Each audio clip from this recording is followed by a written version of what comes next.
शक्ति में घिरकर वो रखवाला वही बुराई बन गया जिसे वो मिटाने निकला था। वो बन गया पैरालैक्स।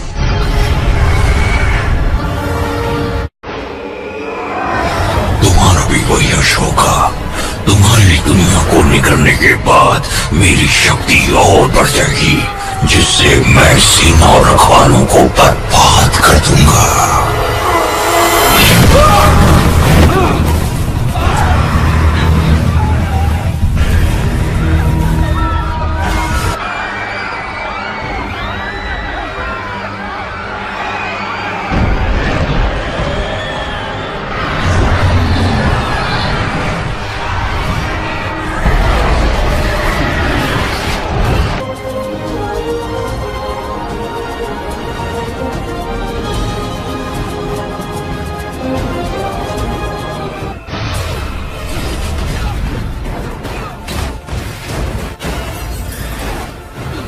तुम्हारा डर बढ़ता जा रहा है। तुम जल्द ही मारे जाओगे। सूरज सच मत आओ।